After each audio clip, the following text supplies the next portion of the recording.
this month could mark the beginning of the end of the Labour Party as a political and electoral force.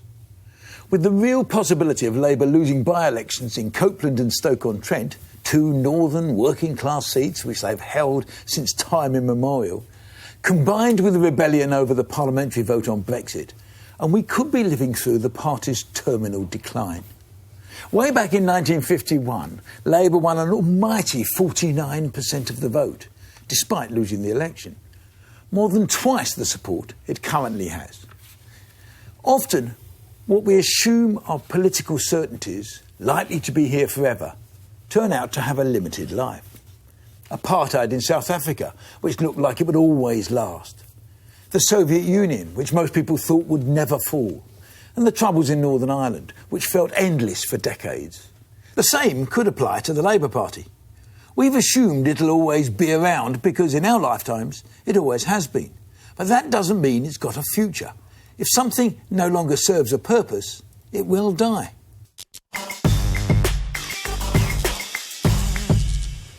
Greg, I thought I was going to I thought I was going to agree with you this week.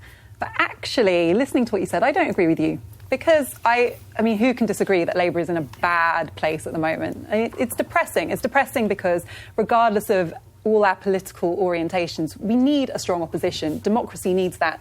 Otherwise, it doesn't work. And Jeremy Corbyn's leadership is not working, to put it mildly, from my perspective.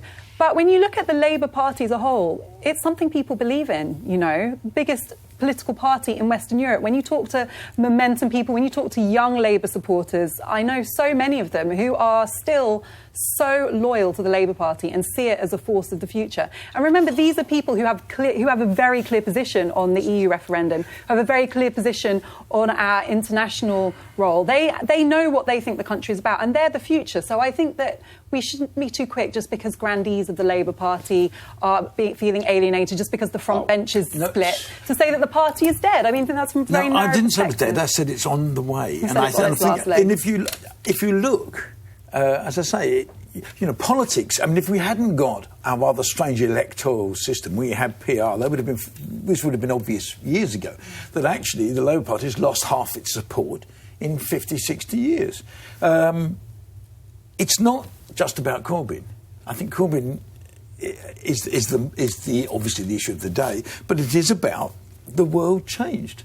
And I mean, what is ironic is that it could well be Europe that brings about the end, whereas actually for many years we'd have looked at this and thought it was going to bring about the end of the Conservative Party. The Conservative Party. So, I mean, David Cameron, in his way, I mean, he might have committed political suicide himself, but he's probably saved his party. Because if you look at all the latest polls, I mean, Tories are at 40%, Labour's down at 24%.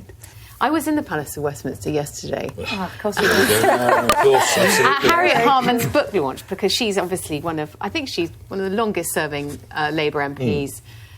There she is. She's got this memoir coming out about her decades in the Commons, and I was really worried that I was going to be roped into the shadow cabinet because they're all resigning left, right and centre. I don't think they're that desperate. No.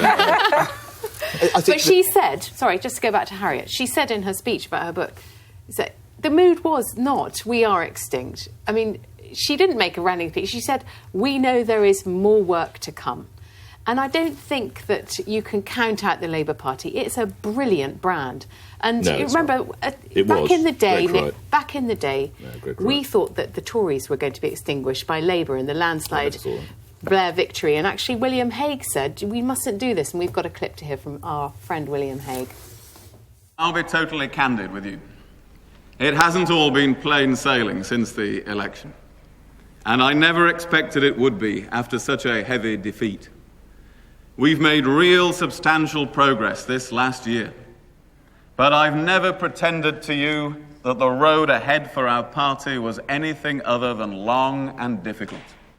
That's pretty much what Harriet was saying. Oh, you know, don't count them out. I think they do have a problem with Corbyn, though, don't you, Nick? Oh, yeah, well, I think you're mixing up Afua. It's all very well saying that they're this big protest group, and I think it's over 500,000, and it's the fastest-growing political party in the whole of Europe. They're so removed from power. And I think in the leader they've got someone who wants to actually lead a protest. I don't even know if he wants to be Prime Minister. And gosh, everybody knows, the point of politics is power. There's no point coming in unless you actually get into power and you can affect things. And to support Greg's point, I think they are probably the furthest they've been from ever tasting power I can ever remember. And if they do lose those two, I think we're looking like to the 30s they held these two seats, isn't it? The mid-30s. Mid-30s. It's going to be a disaster. See, I find this quite interesting because when I was growing up, it's hard to explain in some ways. When I was growing up, Labour was you had like a tribal loyalty because we regarded ourselves as very much, we were working class. It was something inside of you that it was just, you wouldn't have had an open mind to even consider any other party, and actually to have considered another party would have felt like a deep betrayal of your roots, of your struggles and of your peer group as well. It was always just black and white. It was Labour for us, we work hard, Tory for the posh people. That's how it was when we was brought up. And I remember the first time I ever voted, and this will get me some stick, I didn't vote until I was 30 years old, and I voted Tory. And it did something to me. I felt awful because I felt that I was betraying my roots in some ways. But when I looked at the options available to me, I wanted a party that was aspirational, that didn't make me feel dirty for wanting to get into business and do well and achieve and strive. And that's why I went Tories. But now, fast forward, and I almost feel like a little bit of pick and mix thing. I don't feel connected to any particular party. I feel I like a bit of that and I like a bit of this and I like them a bit, and it's all got a bit jumped up. And finally, to your point about Corbyn, one of my youngest brothers absolutely adores Jeremy Corbyn, and he is different to me. I had, no real interest in terms of voting and stuff as I was growing up. He is passionate about politics because of Jeremy Corbyn. But Corbyn will be, he's unelectable as a Prime Minister, and in the end, that's... Whether that does for him, I don't know, because I'm not sure he cares. I'm a bit like Nick. I think they want to build a very left-wing movement, and if they get 20% of the vote, fine. Yeah, that's fine. But I've been Labour most of my life. I haven't been the last decade, but before that I was strong Labour, gave them quite a lot of money and things like that. I sat this week with a bunch of people my sort of age who had all supported Labour all their life. A couple of whom were very wealthy and given them money, and all stopped. Why? They've all stopped because they can't see a future for it. They can't. They think that Miliband is to blame by pushing through a system that elected a leader who doesn't have to have the support in Parliament. He's the absolute architect of this. But don't you think, Greg, the clue is in the name, Labour?